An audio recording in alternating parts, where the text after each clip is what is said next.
نحمده ونستعينه ونستغفره ونؤمن به ونتوكل عليه ونعوذ بالله من شرور أنفسنا ومن سيئات أعمالنا من يهد الله فلا مضل له ومن يضلله فلا هادي له ونشهد أن لا إله إلا الله وحده لا شريك له ونشهد أن سيدنا ومولانا محمدا عبده ورسوله أما بعد فقد قال الله تبارك وتعالى في كتابه المجيد أعوذ بالله من الشيطان الرجيم بسم الله الرحمن الرحيم يا أيها الذين آمنوا عليكم أنفسكم لا يضركم من ضل إذا اهتديتم وقال النبي صلى الله عليه وسلم المؤمن الذي يخالط الناس ويصبر على أذاهم خير من المؤمن الذي لا يخالط الناس ولا يصبر على أذاهم أو كما قال رسول الله صلى الله عليه وسلم.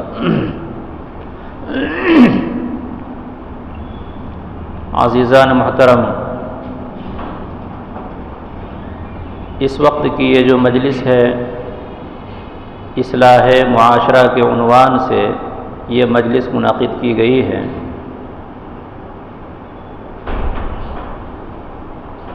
یہ معاشرے کی اصلاح ایک ایسا عنوان ہے کہ اس عنوان پر تو کتنی بھی باتیں کی جائے وہ کم ہے. 10 دن 15 دن اور شاید ویسے ہی یہاں ترتیب ہے کہ ہفتہ 10 دن 15 دن تک اس عنوان پر مختلف محلوں میں مساجد میں بیانات ہوتے ہیں. تو یہ عنوان بہت ہی وسیع، بہت ہی پھیلا ہوا عنوان ہے.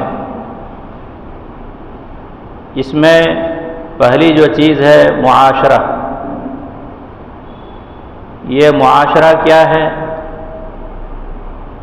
کہ انسان جب اس دنیا میں رہتا ہے تو اس کو ہمیشہ کسی نہ کسی دوسرے سے واسطہ پڑتا ہے. کوئی انسان ایسا نہیں ہے کہ تنہا زندگی گزارے. ایک آدمی ہے تو اس کے تعلقات اپنے ماں باپ کے ساتھ ہیں، بھائی بہنوں کے ساتھ ہے، شوہر ہے تو بیوی کے ساتھ تعلق ہے، بیوی ہے تو شوہر کے ساتھ اس کا تعلق ہے، محلے میں پڑوسیوں سے اس کا تعلق ہے. کہیں بھی رہے کسی نہ کسی سے ان کا تعلق ہوتا ہے. یہ جو چند افراد مل کر کے ایک جگہ رہتے ہیں اسی کا نام ہے معاشرہ. جہاں مختلف قسم کے انسان ہوں گے تو ان میں جیسے بہت سی اچھائیاں ہوں گی، خوبیاں ہوں گی، اس میں کمالات ہوں گے، انہی میں کچھ لوگوں میں کچھ برائیاں بھی ہوں گی، ان میں خرابیاں پیدا ہوں گی. ایسا نہیں ہو سکتا کہ انسان دنیا میں رہے اور اس میں کوئی خرابی پیدا نہ ہو، اس میں برائی نہ آئے. ایسا نہیں ہو سکتا ہے. یہ انسان کی فطرت ہے، فطرت کا تقاضا ہے، انسان غلطی کرے گا. آدم علیہ السلام کے بارے میں قرآن میں فرمایا فنسی آدم. آدم علیہ السلام سے بھول ہو گئی. حالانکہ ہم سنے ہوں گے واقعات کہ آدم علیہ السلام کو اللہ تعالیٰ نے فرمایا تھا لا تقربا هذه الشجرہ. آدم علیہ السلام کو اور ان کی بیوی ہماری اماں حضرت حوا کو علیہم السلام ان کو سختی سے منع فرمایا تھا لا تقربا هذه الشجرہ، اس درخت کے قریب بھی نہ جانا. لیکن کیا ہوا؟ کچھ دنوں کے بعد آدم علیہ السلام اس بات کو بھول گئے اور بھول کر کے اس کے قریب چلے گئے، اس درخت سے کھایا. تو انسان کی فطرت ایسی ہے کہ ان سے غلطیاں ہوتی ہیں، بھول چوک ہوتی ہیں، اور یہ ہونا ہی ہے. یہ چاہے کہ انسان غلطی نہ کرے دنیا میں ایسا نہیں ہو سکتا ہے۔ دنیا میں صرف انبیاء کرام علیہم الصلاۃ والسلام کی جماعت ایسی ہے کہ اللہ تعالیٰ نے ان کو ہر قسم کے گناہوں سے، چاہے چھوٹے گناہ ہوں چاہے بڑے گناہ ہوں، ہر قسم کے گناہوں سے اللہ تعالیٰ نے ان کو پاک صاف فرمایا ہے۔ اس لیے ہر مسلمان کا انبیاء کرام کے بارے میں یہ عقیدہ ہونا چاہیے کہ تمام انبیاء کرام معصوم ہیں، ان ہر قسم کے گناہوں سے وہ پاک ہیں، انبیاء کرام سے گناہ نہیں ہوتا۔ آپ کہیں گے آدم علیہ السلام تو بھول گئے، بھول کر کے جو کام ہوتا ہے وہ گناہ نہیں ہوتا۔ رمضان میں مسائل سنتے ہیں، پڑھتے ہیں کہ اگر کوئی بھول کر کے روزے کی حالت میں کچھ کھا پی لے تو روزہ نہیں ٹوٹتا۔ یہ بھول گناہ نہیں ہے، بھول کر کے آدمی کو گناہ اگر کر بھی لے تو وہ گناہ میں شامل نہیں ہے، اس کو گناہ نہیں کہا جاتا۔ پھر دوسری بات کہ آدم علیہ السلام سے وہ جو بھول ہوئی تھی، اس دنیا میں آنے سے پہلے وہ بھول ہوئی تھی، آدم علیہ السلام تو کہیں اور تھے، اس دنیا میں آنے کے بعد ایسا کوئی گناہ نہیں ہوگا ان سے کہ آدم علیہ السلام اس دنیا میں آ کر کے جب ان کی اولاد دنیا میں آ گئی، ان کے بیٹے بیٹیاں سب دنیا میں ہیں، نبی ہیں، اب ان سے کوئی غلطی ہو رہی ہو، ایسا آدم علیہ السلام سے نہیں ہوا ہے۔ تو بہرحال انبیاء کرام گناہوں سے معصوم ہیں، پاک ہیں۔ اس کے علاوہ دنیا میں انسانوں سے گناہ ہوگا۔ قرآن کریم کی ایک آیت میں اللہ تعالی نے فرمایا ہے ان سعیکم لشتی، تمہارے اعمال مختلف قسم کے ہیں۔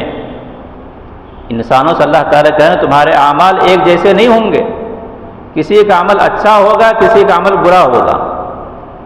آگے اس کی تفصیل اللہ نے بیان فرمائی ہے فَأَمَّا مَنْ أَعْطَى وَاتَّقَى وَصَدَّقَ بِالْحُسْنَى فَسَنُيَسِّرُهُ لِلْيُسْرَى، یہ نیک لوگوں کی صفات اللہ نے بیان فرمائی ہے۔ اس کے بعد برے لوگوں کی صفات اللہ نے بیان فرمائے ہیں کہ کچھ لوگ ویسے بھی ہوں گے۔ وَأَمَّا مَنْ طَغَى وَآثَرَ الْحَيَاةَ الدُّنْيَا، تو یہ دو طرح کے لوگ دنیا میں ہوں گے، اچھے بھی ہوں گے برے بھی ہوں گے، انسانوں سے برائیاں ہوتی رہیں گی۔ ایک بات اور بھی ہے کہ اگر انسان پر یا انسان خود اپنے اوپر اچھائیوں کی محنت کرتا رہے، نیکی کے لیے محنت اور کوشش کرتا رہے، تب تو انسان سے نیک کام ہوں گے، اچھا کام ہوگا۔ لیکن اگر نیکی کی محنت وہ چھوڑ دے، خود بخود کچھ دنوں کے بعد ان سے برائیاں ہونی شروع ہو جاتی ہیں۔ یہ جو انبیاء کرام کا سلسلہ ہے، کسی قوم میں بستی میں اللہ تعالیٰ کسی نبی کو بھیجتے ہیں اس قوم کی اصلاح کے لیے، تو اس قوم میں بہت سارے لوگ تو وہ ہوتے ہیں جو انبیاء کرام کی مخالفت کرتے ہیں، ان سے لڑتے ہیں جھگڑتے ہیں۔ کچھ لوگ ہوتے ہیں جو انبیاء کرام پر ایمان لانے والے ہوتے ہیں۔ تو پچھلی قوموں کے جو حالات قرآن کریم میں بیان کیے گئے ہیں کہ جن لوگوں نے ایمان لایا اللہ تعالیٰ نے ان کو نجات دی، ان کو حفاظت کے ساتھ ایک جگہ پر پہنچا دیا۔ جن لوگوں نے ایمان نہیں لایا ان پر اللہ کا عذاب نازل ہوا۔ جنہوں نے رسولوں کو جھٹلایا، رسولوں کو تکلیفیں دی، ان پر اللہ کا عذاب آیا۔ قرآن کریم میں بہت سارے قوموں کے واقعات کو اللہ نے بیان فرمایا ہے۔ اچھا، یہ جو مسلمان ہیں، یہی مسلمان نیک ہیں، اچھے ہیں، پھر جب انبیاء کرام جو ان کے نبی ہیں وہ دنیا سے چلے گئے تو انہی مسلمانوں میں دھیرے دھیرے کچھ دنوں کے بعد پھر برائیاں شروع ہو جاتی ہیں، پھر وہی کفر و شرک اس میں آتا ہے، وہ ساری خرابیاں اس کے اندر آ جاتی ہیں جب کہ اس میں کوئی محنت کرنے والا نہ ہو۔ پھر اللہ تعالیٰ کسی اور نبی کو اسی قوم میں بھیجتے ہیں۔ تو اصل چیز یہ ہے کہ آدمی کے اندر برائیاں تو آئیں گی، ایسا نہیں ہو سکتا اس کے اندر خرابی پیدا نہ ہو، خرابیاں پیدا ہوں گی، لیکن ہر زمانے میں اللہ تعالیٰ نے جو ایک نظام بنایا ہے، قرآن کریم میں اللہ نے فرمایا وَذَكِّرْ فَإِنَّ الذِّكْرَى تَنفَعُ الْمُؤْمِنِينَ، وَذَكِّرْ، ان کو یاد دلاتے رہو، نصیحت کرتے رہو، کہتے رہو اس کا نفع ہوگا۔ فإن الذکریٰ تنفع المؤمنین، یا یاد دہانی مؤمنوں کے لیے نافع ہے، اس سے اس کو نفع ہوتا ہے۔ قاری امیر حسن صاحب رحمۃ اللہ علیہ بار بار ایک بات، حضرت کی مجھے بہت ساری باتیں سن کے ایسے یاد ہو گئی ہے، ان میں ایک بات فرماتے تھے کہ دین کی بات میں اللہ نے ایک تاثیر رکھی ہے، اگر کوئی آدمی عمل کی نیت سے دین کی بات سنے، یہ ہو نہیں سکتا کہ اس کو اثر نہ ہو، اس کو فائدہ نہ ہو، ضرور اس کو فائدہ ہوگا۔ اگر عمل کی نیت سے کوئی آدمی دین کی بات سنے گا ضرور اس کو فائدہ ہوتا ہے، ہاں لیکن شرط ہے کہ عمل کی نیت سے سنے گا۔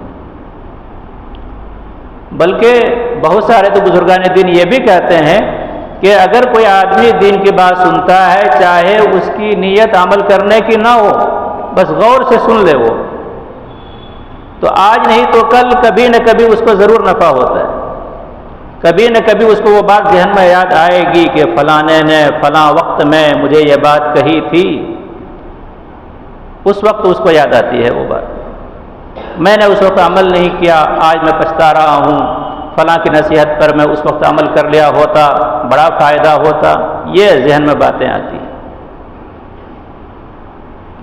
تو بہرحال نصیحت کا فائدہ ہوتا ہے، اسی لیے قرآن کریم میں اللہ نے فرمایا ہے وذکر، نصیحت کرو، دین کی بات بتاتے رہو، اسی کا نام ہے اصلاح، اسی کا نام ہے اصلاح، کہ جہاں انسان ہے ان میں خرابیاں پیدا ہوں گی تو کوئی ایسا ہو جو ان کو ان کی خرابیاں بتانے والا ہو، اس کو صحیح راستہ بتانے والا ہو۔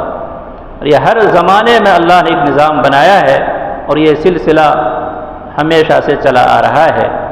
انبیاء کرام کا جب تک سلسلہ تھا تو انبیاء کرام آتے تھے، لیکن ہمارے نبی صلی اللہ علیہ وسلم چونکہ آخری نبی ہیں، آپ کے بعد کوئی نبی آنے والا نہیں ہے، اس لیے اللہ تعالیٰ نے یہ کام اس امت کے سپرد کیا کہ دین کی باتیں تم افراد تک پہنچاتے رہو، اور یہ سلسلہ ہر زمانے میں ایسا ہی چلا آ رہا ہے۔ مختلف طریقوں سے دین کی باتیں، اصلاح کی باتیں پہنچائی جاتی ہیں، بتائی جاتی ہیں۔ اس کا تو ایک بات تو یہ ہو گئی کہ اصلاح معاشرہ ایک ضرورت ہے ہماری، اور معاشرے میں خرابیاں ہیں، اس کی اصلاح کی فکر، یہ جو فکر ہے اس فکر کا ایک اثر ہوگا۔ فکر کرنے والی جماعت ہے، جس کو بھی اس کی فکر ہو کہ ہمارے معاشرے میں کچھ خرابیاں ہیں، ان کی اصلاح ہونی چاہیے، اس کے لیے کچھ عمل بھی کرنا ہے۔ قرآن کریم میں اللہ نے فرمایا والذین جاہدوا فینا لنہدینہم سبلنا، جو لوگ ہمارے راستے میں یعنی دین کے لیے محنت کر رہے ہیں، مشقت اٹھا رہے ہیں، تکلیفیں اٹھا رہے ہیں، ہم ضرور بھی ضرور ان کو صحیح راستے کی رہنمائی کریں گے۔ یعنی جو محنت کر رہے ہیں اس محنت کا صلہ ان کو ضرور ملے گا، اس محنت کا نفع ضرور ہو کر کے رہے گا۔ محنت کا نفع دو طرح کا آتا ہے، ایک تو یہ جو محنت کر رہے ہیں، جس کی اصلاح کی کوشش میں لگے ہیں، اللہ تعالیٰ یا تو اس کو ہدایت دے دیں گے، اور یہ بڑی کامیابی کی بات ہے۔ اگر ان کو ہدایت نہ بھی ملے تو کم سے کم اپنی ہدایت کا ذریعہ ہے یہ چیز۔ تو آدمی کو دوسروں کی ہدایت اور اس کی اصلاح کی فکر کے ساتھ کام کرتے رہنا ہے، لیکن یہ سوچ کر کے کرے کہ اس کی ہدایت ہمارے ہاتھ میں نہیں ہے، ان کی ہدایت اللہ کے ذمے میں ہے۔ ہمارا کام ہے دین کی بات پہنچانا، اس کے لیے جو بھی مناسب بہتر تدبیر ہو سکتی ہے اس تدبیر کو ہم اختیار کریں۔ والذین جاہدوا فینا لنہدینہم سبلنا، ضرور ہم اس کو ہدایت دیں گے، صحیح راستہ ہم ان کو دکھلائیں گے۔ لیکن اس وقت جو مجھے اہم بات آپ حضرات کے سامنے پیش کرنی ہے کہ جب کبھی اصلاح معاشرہ کی بات ہوتی ہے، کہیں بھی مجلس میں چند افراد بیٹھتے ہیں تو معاشرے کی برائیوں پر گفتگو ہوتی ہے کہ ہمارے معاشرے میں یہ برائی ہے، یہ خرابی ہے، ہمارے محلے میں ایسا ہے ویسا ہے، اس کا تذکرہ ہم کرتے ہیں۔ اس کے ساتھ ساتھ جو بنیادی چیز ہے جو قرآن کریم میں جس کی طرف ہمیں توجہ دلائی گئی ہے کہ اوروں کی فکر کے ساتھ ساتھ ایسا نہ ہو کہ اوروں کی فکر کرنے میں ہم اپنے آپ کو بھول جائیں۔ اوروں کی فکر کرتے ہوئے ہم اپنے کو بھول جائیں، اپنی فکر ہمیں نہ ہو، ہم اپنی ذات سے غافل ہو جائیں، یہ نہیں ہونا چاہیے۔ ہمیشہ اپنی فکر کے ساتھ ساتھ ہی امت کی فکر بھی ہمیں کرنی ہے، ورنہ عام طور پر جو انسان کی فطرت ہے، وہ فطرت میں داخل ہے یہ چیز، اس کا کوئی انکار نہیں کر سکتا کہ جب زیادہ ہم دوسروں کی برائی پر بات کرتے ہیں تو اس وقت پھر ہم اپنی ذات سے غافل ہو جاتے ہیں، اپنا خیال پھر نہیں آتا کہ میں کن برائیوں میں مبتلا ہوں، میرے اندر کیا خرابیاں ہیں، مجھے اپنی اصلاح کرنی ہے کیا، اس کی طرف توجہ نہیں ہوتی۔ اس لیے جس گھڑی ہم دوسروں کی بات کریں تو دوسروں کی بات کرنے سے پہلے خود ہم اپنی ذات کے بارے میں سوچیں کہ میری ذات میں کیا خرابی ہے، میری اصلاح کیسے ہوگی۔ ورنہ اگر ایسا ہو کہ خود اپنے آپ کو ہم سمجھیں ہم تو بڑے نیک ہیں، ہم اچھے ہیں، ہمارے اندر کوئی برائی نہیں، دوسروں کی برائی کی فکر ہمیں لگی ہوئی ہے۔ قرآن کریم میں اللہ نے فرمایا فَلَا تُزَكُّوا أَنفُسَكُمْ هُوَ أَعْلَمُ بِمَنِ اتَّقَىٰ، تم اپنے آپ کو پاک صاف مت کہو، اپنی پاکیزگی بیان نہ کرو کہ میں تو بڑا اچھا ہوں، میں تو بڑا نیک ہوں، 5 وقتہ نمازی ہوں، میں روزہ بھی رکھتا ہوں، حج بھی کیا ہوں، عمرہ بھی کر رہا ہوں، یہ کر رہا ہوں، وہ کر رہا ہوں۔ حقیقت یہ ہے کہ اپنی برائی خود کو معلوم ہوتی بھی نہیں ہے۔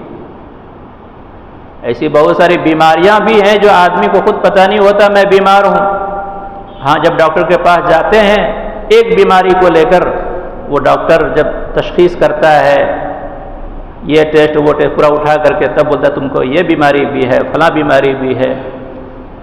آدمی کو تو پتہ چلتا ہے جو بیماری بہت آگے پہنچ جاتی ہے، کینسر کی بیماری ہے، شوگر کی بیماری ہے، تو ظاہر ہے آدمی جب تھوڑا بیمار اس کو پتہ ہی نہیں ہوتا میں بیمار ہوں۔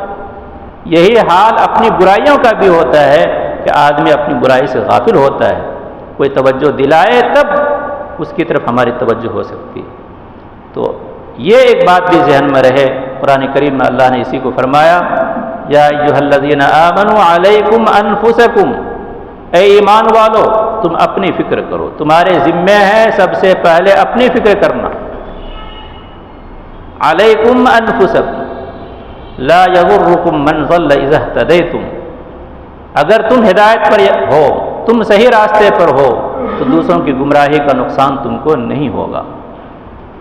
اس آیت کی تفسیر کیا ہے، کس موقع کے لیے آیت ہے، کب کہا گیا، وہ سب ایک مسائل ہیں، ان مسائل میں ہمیں پڑھنا نہیں ہے۔ اور یہ بات میں بول رہا ہوں جو علماء بھی ہیں یہاں، وہ بعد میں کہیں گے یہ تو تمہیں بولے آدھی بات بولے آدھی بات چھوڑ دیے، تو آدھی بات میں چھوڑ رہا ہوں اس لیے کہ وہ سب کے کام کی نہیں ہے۔ وہ اتنی جو بات ہے کہ آدمی کو سب سے پہلے اپنی فکر ہونی چاہیے، اس آیت کے اندر یہ بات کہی گئی ہے۔ یہی بات قرآن کریم کے ایک اور آیت میں بھی ہے، یا ایھا الذین آمنوا قوا انفسکم، اے ایمان والو تم اپنے آپ کو جہنم کی آگ سے بچاؤ۔ تو پہلے اپنی فکر کی تاکید کی گئی ہے، حکم دیا گیا ہے کہ اپنی فکر کرو۔ اس میں تو کوئی شک نہیں کہ آدمی کو سب سے پہلے اپنی فکر کرنی چاہیے۔ آدمی کے پیٹ میں درد اگر ہے، وہ ہاسپٹل گیا ہے، وہاں کئی لوگ اس سے زیادہ بیمار بھی ہیں، جو پیٹ کی تکلیف سے وہاں پہنچا ہے اس کو کہا جا رہا ہے وہ فلاں آدمی دیکھو وہ کتنا بیمار ہے، تم سے زیادہ بیمار وہ ہے، تم کیا رو رہے ہو چلا رہے ہو، تو وہ کیا بولے گا اس کا پیر ہی تو ٹوٹا ہے، پیر اس کو پیٹ میں درد تو نہیں ہے نا، کیا بولے گا اس کا تو پیر ٹوٹا ہے تو کیا ہوا، اس کا ہاتھ ٹوٹا ہے تو کیا ہوا، سر پھٹا ہے تو کیا ہوا، اس کے پیٹ میں درد تو نہیں ہے نا، پیٹ کا درد تو مجھے معلوم کتنی تکلیف مجھے ہو رہی ہے۔ تو بیماری کی تکلیف آدمی کو جب ہوتی ہے تو وہ دوسرے سے غافل ہو جاتا ہے، اور دوسرے کی تکلیف کا احساس اسے کم ہوتا ہے، اپنی تکلیف پہلے ہوتی ہے اس کو۔ یہی حال ہمیں اپنی بیماری کا ہونا چاہیے، اپنی برائیوں کے بارے میں یہی سوچ ہماری ہونی چاہیے کہ ہمارے اندر کیا خرابیاں ہیں، کیا برائیاں ہیں، ہم اس کی اصلاح کیسے کریں۔ مفتی تقی عثمانی صاحب دامت برکاتہم نے مواعظ میں بہت اچھی بات فرمائی ہے کہ معاشرے کی اصلاح اس سے نہیں ہوگی کہ ہم معاشرے کی اصلاح کریں، معاشرے میں اگر 10 آدمی ہیں، 100 آدمی ہیں، تو ہم میں سے ہر آدمی اپنی اپنی فکر کر لے کہ میں خود صحیح ہو جاؤں، میرے اندر کون سی برائی ہے، اس برائیوں سے میں بچوں، اس برائی کو، خرابی کو اپنے ذات سے میں دور کر دوں۔ تو ایک ایک آدمی اگر اپنی فکر کر لے، یہی آدمی اپنے گھر کی فکر کر لے کہ میرے بیوی بچوں میں کیا خرابیاں ہیں، میرے گھر کے اندر کون سی برائی ہے، تو ہر آدمی، ہر ذمہ دار اگر اپنے گھر کی فکر کر لے تو پورے معاشرے کی اصلاح کے لیے کافی ہے، کسی اور کام کی ضرورت ہی نہیں ہے۔ نہ تو جماعت، تبلیغی جماعت کو یہاں وہاں جانے کی ضرورت پڑے گی، نہ کسی اور کو کچھ کہنے کی ضرورت پڑے گی۔ ہر گھر کا ذمہ دار اپنے ماتحت افراد کی فکر کر لے، اپنی فکر، اپنے گھر والوں کی فکر۔ قرآن کریم میں اللہ نے اسی لیے تو فرمایا ہے یا ایھا الذین آمنوا قوا انفسکم واہلیکم نارا، اپنے آپ کو بھی جہنم کی آگ سے بچاؤ اور اپنے گھر والوں کو بھی آگ سے بچاؤ۔ اتنا ہی اللہ نے اس آیت میں فرمایا ہے۔ تو اگر ہر ذمہ دار آدمی اپنی فکر کر لے اور اپنے گھر والوں کی فکر کر لے اور اپنے گھر والوں کو گناہوں سے، برائیوں سے، غلط کاموں سے اس فکر کے ساتھ بچائے جس طرح سے کہ آگ سے بچانے کی فکر ہوتی ہے، تو شاید کسی گھر میں کوئی برائی باقی نہ رہے۔ مفتی احمد خان پوری صاحب دامت برکاتہم نے اس کی ایک مثال فرمائی، بہت وضاحت کے ساتھ اس آیت کے ذیل میں فرمایا کہ اللہ نے اس آیت میں یہ نہیں کہا کہ تم اپنے گھر والوں کو جہنم سے بچاؤ، آیت میں جہنم کا ذکر نہیں آیا، حالانکہ قرآن میں جہنم کا لفظ ہے، سعیر کا لفظ ہے، اور بھی بہت سارے الفاظ جہنم کے لیے استعمال ہوئے ہیں، لیکن اس آیت میں اللہ نے یہ نہیں کہا کہ جہنم کی آگ سے بچاؤ، بلکہ کیا کہ صرف نارن، آگ سے بچاؤ۔ تو حضرت فرماتے ہیں کہ اگر ہمارا کوئی چھوٹا بچہ ہو، سامنے آگ جل رہی ہو، جیسے پہلے زمانے میں لکڑی کے چولہے میں کھانا پکاتے تھے، تو اگر چھوٹا بچہ آگ کی طرف چلا جائے تو کیا ہم صرف بچے کو یہ نصیحت کریں گے کہ بیٹا یہ آگ ہے، اس میں ہاتھ نہیں لگانا، دور ہٹ جاؤ، وہاں بیٹھو جا کر کے؟ کیا اس نصیحت پر ہم عمل کریں گے؟ کیا بچے صرف اتنی نصیحت کر کے خاموش بیٹھیں گے؟ بچہ پھر بھی آتا ہے، پھر نصیحت کر کے اس کو بھیجیں گے کیا؟ اگر دوڑ کر کے آ جائے بچہ تو ہم کیا کریں گے؟ سارا کام چھوڑ چھاڑ کر کے بچے کو اٹھا کر کے دور پھینکیں گے ہم، کہ ہاتھ کہیں نہ لگ جائے۔ ایک بدیہی سی مثال ہے کہ اگر گھر میں ماں چائے بنا کر کے لا رہی ہے، سامنے رکھ دیا کپ میں لا کر کے گرم گرم چائے، چھوٹا بچہ آ کر کے اگر ہاتھ ڈالے تو ماں کیا کرتی ہے؟ صرف نصیحت کرتی، بیٹا گرم ہے چائے، ہاتھ نہیں لگانا، چائے کپ نہیں لینا، تم گرم ہے ابھی، تم پینے کے لائق نہیں ہو، جب تم بڑے ہو جاؤ گے تب چائے پیو گے۔ کیا یہ نصیحت کرتی ہے ماں اس کو؟ ہرگز نصیحت نہیں کرتی، ایک لفظ نہیں بولتی وہ۔ چھوٹا بچہ اگر آگے بڑے فوراً اس کو اٹھا کر کے دور رکھتی ہے، یا تو چائے کو ہٹاتی ہے یا بچے کو ہٹاتی ہے۔ تو جو کوشش یہاں آگ سے بچانے کے لیے، دنیا کی آگ سے بچانے کے لیے ماں کر رہی ہے، باپ کر رہا ہے، کیا یہی فکر گناہوں سے بچانے کی ہمارے اندر ہے؟ تو حضرت فرماتے ہیں یہی فکر جہنم کی آگ سے بچانے کی ہونی چاہیے۔ یہ جو گناہ ہے یہ گناہ نہیں، یہ آگ ہے اصل میں، ان آگ سے اپنی اولاد کو بچانے کی فکر ہونی چاہیے۔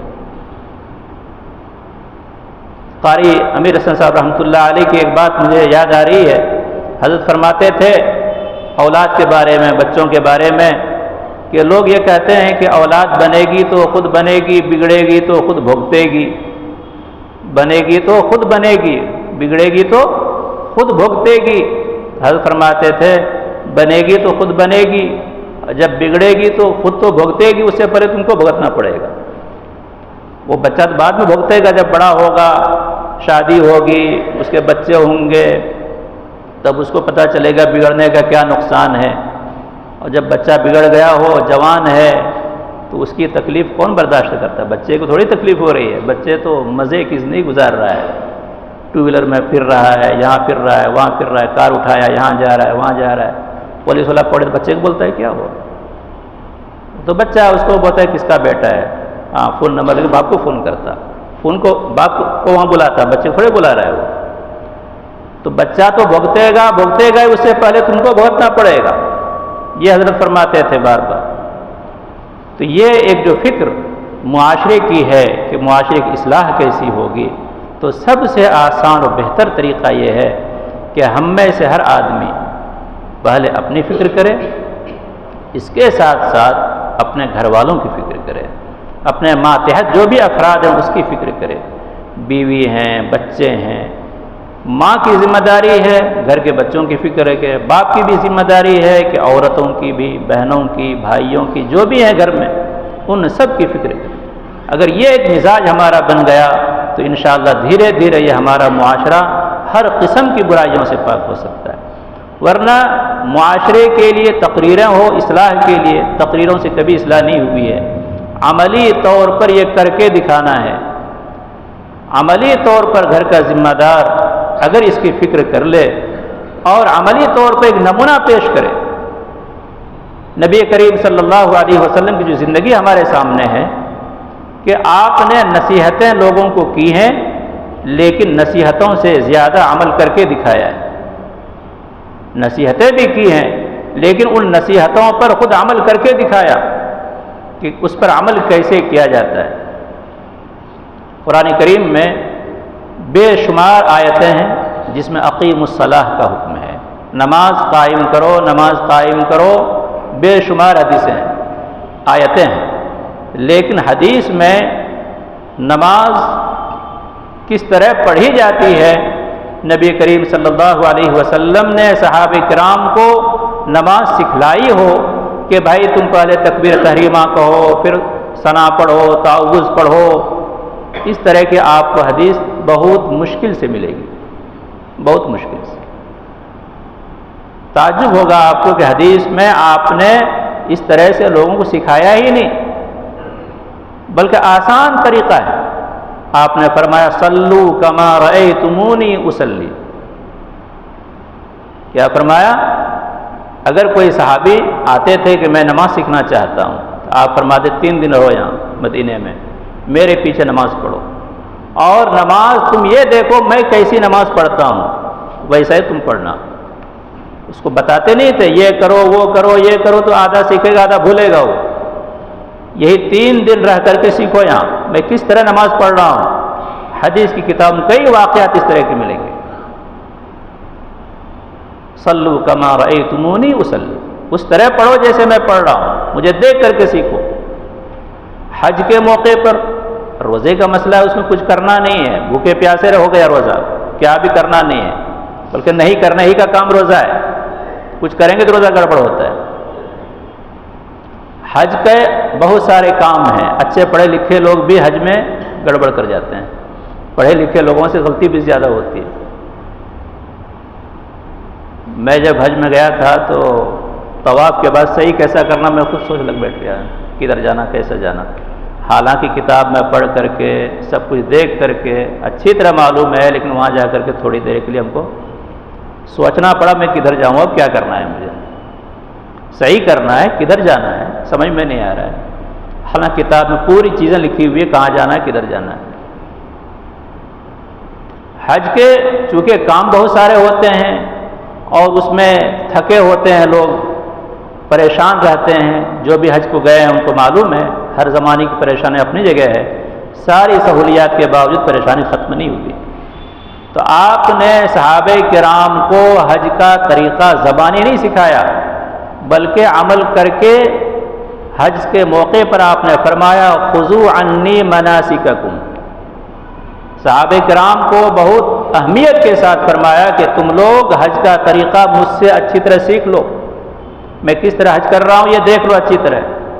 بلکہ ایک موقع پر تو آپ نے فرمایا کہ ہو سکتا ہے آئندہ میری ملاقات نہ ہو تم سے، یہ میرا پہلا حج ہے، یہ آخری حج بھی ہے، اس لیے تم لوگ اچھی طرح سے دیکھ لو، سیکھ لو حج کا طریقہ۔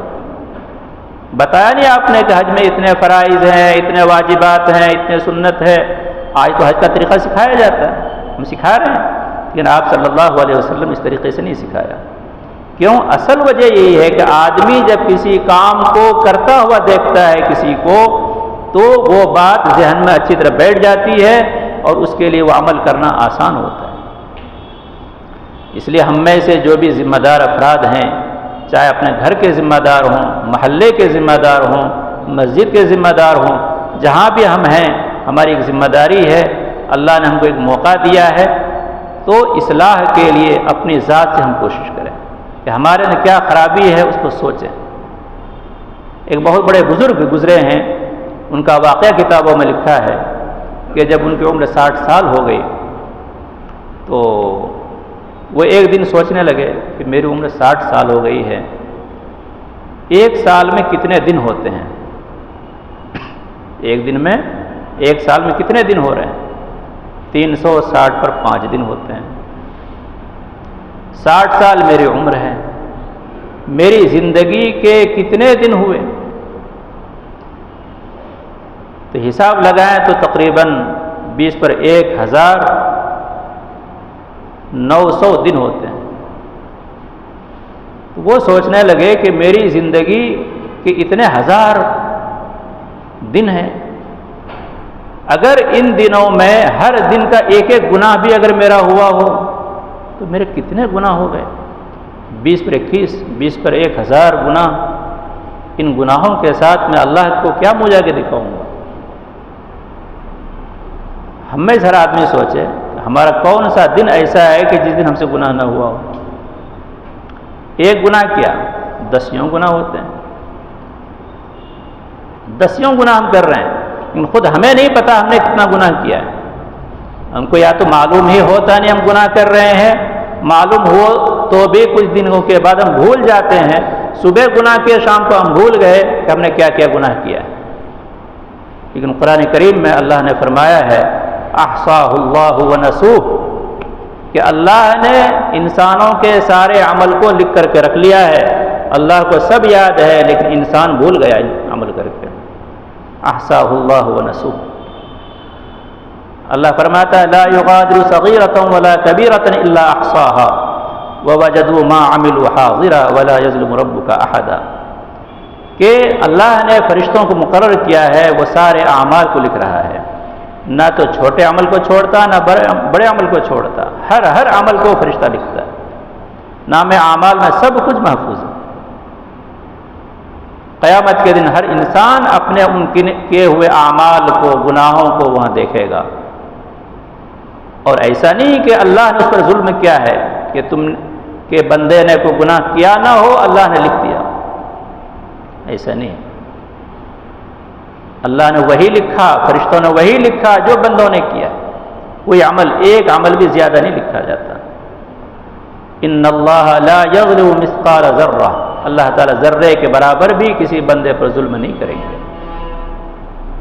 تو بہرحال ایک دن کا اگر ایک گناہ بھی ہمارا ہو تو ہر آدمی یہ سوچے کہ میری زندگی کے کتنے سال گزر چکے ہیں، ہماری عمر آج کیا ہے، 50 سال ہے، 60 سال ہے، 70 سال ہے، اگر ایک ایک دن کا ایک ایک گناہ بھی ہمارے ذمہ ہو تو ان گناہوں کے ساتھ ہم اللہ کو کیا منہ دکھائیں گے؟ یہ فکر کر کے اس بزرگ کا یہ حال ہوا کہ جب یہ فکر زیادہ ہوئی تو فکر ہوتے ہوتے اسی حالت میں بے ہوش ہو کے وہ نیچے گر گئے، اسی میں ان کا انتقال ہو گیا۔ لیکن ہمارا تو حال یہ ہے کہ دن رات گناہ کر کے بھی ہمیں ذرا کی توجہ بھی اس کی طرف نہیں ہوتی کہ ہم نے گناہ کیا بھی ہے۔ اگر کوئی کہے بھی کہ تم نے یہ غلطی کی ہے تو ہم باتیں بناتے ہیں، پھر تعویلیں کرتے ہیں، ارے یہ ایسا نہیں تھا، ویسا تھا، تمہیں چپ کے ایسا سمجھ لیے، ویسا سمجھ لیے، ہیلے بہانے دوسروں کے سامنے ہیلے بہانے کر سکتے ہیں، لیکن اللہ کے سامنے ہمارے پاس جواب دینے کے لیے کچھ نہیں ہوگا۔ تو آج اللہ نے ہمیں موقع دیا ہے، اس دنیا میں جب تک ہم ہیں ہمارے پاس وقت ہے، فرصت ہے، مہلت ہے کہ ہم ان اوقات سے فائدہ اٹھائیں اور ہم اپنی زندگی میں سچی پکی توبہ کریں۔ توبوا الی اللہ توبۃ نصوحا، اے ایمان والو اللہ کے سامنے سچی پکی توبہ کرو، کسی کو دھوکہ دینے کے لیے نہیں، اس کو دکھانے کے لیے نہیں، اللہ کے سامنے ہم اپنی غلطی کا اعتراف کریں۔ توبہ کے لیے کچھ زیادہ نہیں کرنا ہے، 1 2 3 کام۔ پہلا کام کہ اپنی غلطی پر شرمندگی ہو، احساس ہو کہ میں نے یہ غلطی کی ہے، مجھے نہیں کرنا تھا، میں نے یہ کام غلط کیا ہے، احساس۔ دوسرا ہے اس کام کو ہم چھوڑ دیں، اس کام سے بالکل لا تعلق ہو جائے، آئندہ ہم یہ تعلق ختم کر کے پھر تیسرا کام یہ کرنا ہے کہ آئندہ وہ گناہ نہ کرنے کا پکا ارادہ کر لیں کہ ہم وہ گناہ نہیں کریں گے۔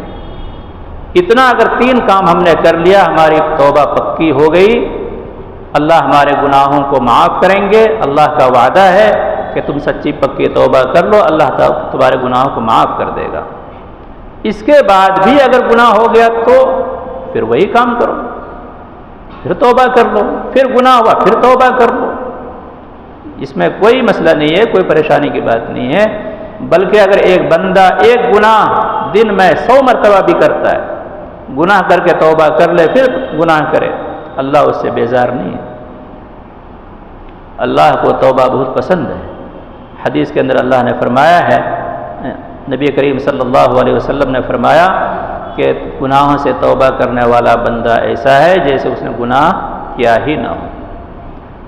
تو یہ ایک چیز ہے کہ اپنے اندر احساس، اپنی غلطی کا احساس، اعتراف جرم کا اعتراف کرنے کا مزاج آ جائے کہ ہم سے غلطیاں ہوئی ہیں، ہوتی ہیں، ہم آئندہ غلطی نہیں کریں گے، بچنے کی فکر کریں گے۔ اگر ہر آدمی یہ کوشش کر لے، یہ فکر کر لے، تو انشاءاللہ ہماری ذات کو بھی فائدہ، ہمارا گھرانہ بھی انشاءاللہ صحیح سالم ہوگا، ہر قسم کی برائیوں سے پاک صاف ہوگا، ہمارا معاشرہ بھی ہر قسم کی برائیوں سے پاک ہوگا۔ کسی اور کو کہنے کے بجائے، کسی اور کو نصیحت کرنے کے بجائے، وہ صحیح ہے نصیحت کرنی ہے، لیکن کسی اور کی برائیوں کی زیادہ فکر کرنے سے پہلے ہم اپنی ذات کی فکر کریں، انشاءاللہ اس کا بڑا فائدہ ہوگا۔ اللہ تعالی ہمیں ہر قسم کی برائیوں سے محفوظ رکھے، اور جو گناہ ہم سے ہو گئے ہیں اللہ تعالی ہر قسم کے گناہوں کو معاف فرمائے، ہر قسم کے خرافات سے، سیئات سے ہماری حفاظت فرمائے۔ وآخر دعوانا الحمدللہ رب العالمین۔